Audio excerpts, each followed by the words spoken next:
Alors on parlait tout à l'heure, Gérald, des vins du monde. En voici un avec un petit parfum d'Italie, même s'il est complètement belge. Olivier Paul Morandini est un nom que vous ne connaissez peut-être pas, et pourtant il est à l'initiative d'un numéro de secours européen, le 112. Et après cette belle aventure, il décide de changer de vie, retour aux sources, il repart en Italie, il plaque tout chez nous et s'offre un domaine en Toscane, un domaine viticole bien sûr. Marianne Périlleux a suivi pour nous la période des vendanges. Le plateau de la Maremme, cette terre fertile et ses sites d'exception. Nous sommes dans la Toscane méditerranéenne, au sud de Pise. C'est ici qu'Olivier Paul Morandini a posé ses valises il y a 3 ans. Et là, on arrive aux abords du village de Campiglia Marittima, donc qui est un village perché sur les hauteurs. On est à vol d'oiseau à 3 km de la mer, face à l'île d'Elbe et à l'archipel toscan. Quand je suis arrivé, j'habitais dans un petit appartement là, pendant 6 mois. Et ça, c'était la route que j'empruntais pour aller au travail. Et chaque jour, chaque matin, je me souvenais des embouteillages de Bruxelles et j'éprouvais une certaine satisfaction. Ce qu'Olivier désigne par son travail, c'est un vignoble qu'il découvre tout à fait par hasard avec des amis lors d'un voyage en 2003. Un vignoble et un vin de Volpaiollet dont il tombe amoureux et qui à l'époque est produit par un couple suisse à la retraite. C'est le début d'une longue histoire d'amitié. Pendant plusieurs années, Olivier se rend à la propriété pour y acheter du vin, jusqu'au jour où le couple lui propose de reprendre le vignoble. J'ai pas réfléchi, j'ai dit ok, je reprends. Je sais pas comment, mais je reprends. Et donc, 2008, je l'ai passé toute l'année à venir chaque mois 1 semaine pour apprendre le travail dans le chai et dans la vigne. Et puis fin 2008, début 2009, j'ai fait le grand saut. Le vignoble d'1,2 hectare, aujourd'hui rebaptisé Fuorimondos, qui signifie au-delà du monde, jouxte 1500 oliviers et recèle 3 cépages, Merlot, Cabernet Sauvignon et Sangiovese. Donc voilà, on est face à l'emblématique Sangiovese de Toscane. Et malgré son âge, vous voyez la parure végétale qu'il a. Et la force de ses rameaux, voilà, c'est magnifique. Donc ça invite au respect. Ce soir, Olivier reçoit et ses voisins, Franco et Luciana, l'aident à préparer le repas. Un civet de sanglier aux fines herbes. Pour Olivier, dont le grand-père était italien, vivre ici, c'est un retour aux origines, un retour à la terre.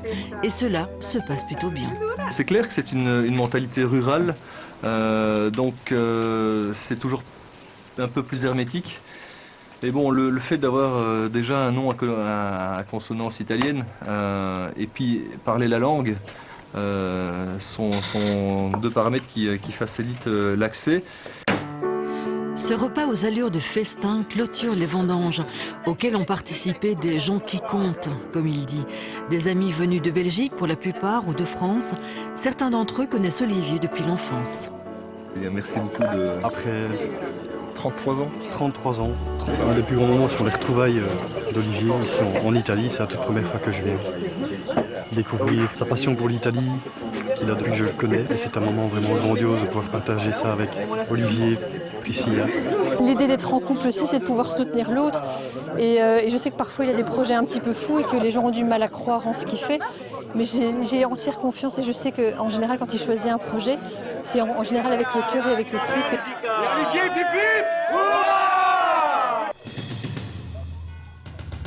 Les vendanges, c'est un moment sacré pour Olivier.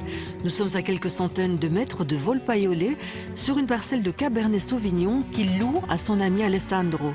En tout, Olivier exploite donc 4 hectares de vignes pour produire son vin et met un point d'honneur à sélectionner méticuleusement son raisin.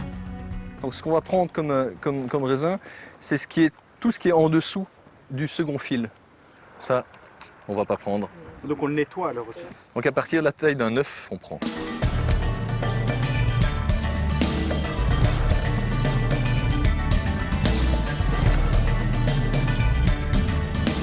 Je me suis engagé pour la 3e année maintenant dans une agriculture biologique. Mon contrat d'honnêteté par rapport à la nature et par rapport aux gens qui aiment les vrais vins, qui ont de la personnalité, c'est de traduire au mieux ce travail et d'aboutir à des vins d'excellence. C'est mon seul objectif.